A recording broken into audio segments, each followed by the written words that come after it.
Pemirsa Pura Hulundanu Batur Songan kewangun duk kaldera Gunung Batur Purba, pemekasan yang megena ring Desa Songan, Kintamani Bangli, nampak Danu Batur utawi ring Sisin Danu Batur.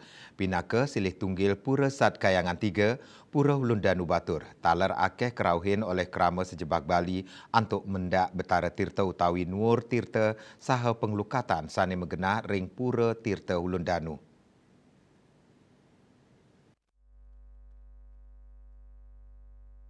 Ring sejeroning pemargin galungan mewah kuningan, Pura Hulundanu Batur akeh kerauhin oleh keramene sejebak Bali melarapan ngaturang bebantenan saha ngaturang sembah pengubaktian.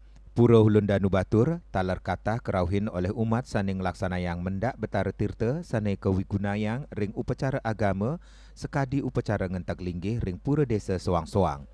Risampun ngaturang mekudang-kudang soroh Banten ring soang-soang pelinggih sane keenter oleh pedanda edan upacara mendak Betara Tirta kepuput antuk ngaturang sembah pengubaktian sinarengan.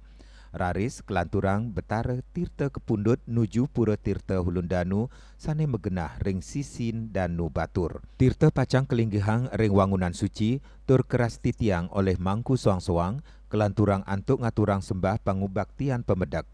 Manut jero Mangku Marianto, Pura Tirta Hulundanu pinaka linggih Betari Dewi Danu. Tambis kerauhin oleh samian krama saking Nusantara. Nenten wanta antuk ngaturang sembah pangbaktian, nanging talar upacara melasti ngaturang pekelem saha nunas tirta sedurung margiang piodalan utawi karya ageng.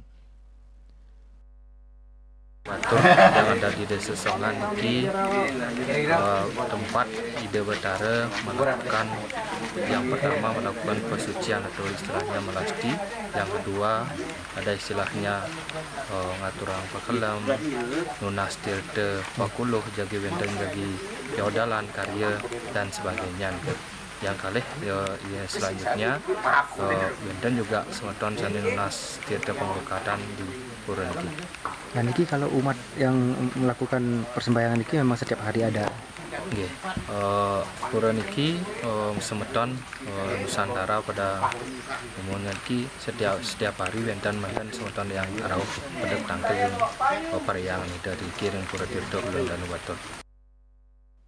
Pura Hulundanu Batur Songan Kintamani Bangli Bali pinaka silih tunggil Trikayangan Jagat ring Bali sane megenah ring uluning Danu Batur.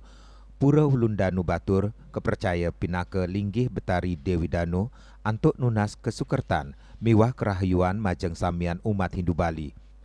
Tios wangunan Meru, ring utama Mandala taler megenah wangunan suci merupa Pesamuan Agung, wangunan Mondar Mandir, Pepelik, Gedung Perucui, Paruman Agung, Gedong Linggih Tribuana miwah pemuspaan dalam Ketut Kresna Kepakisan. Ari Wiratmaja, Bali TV.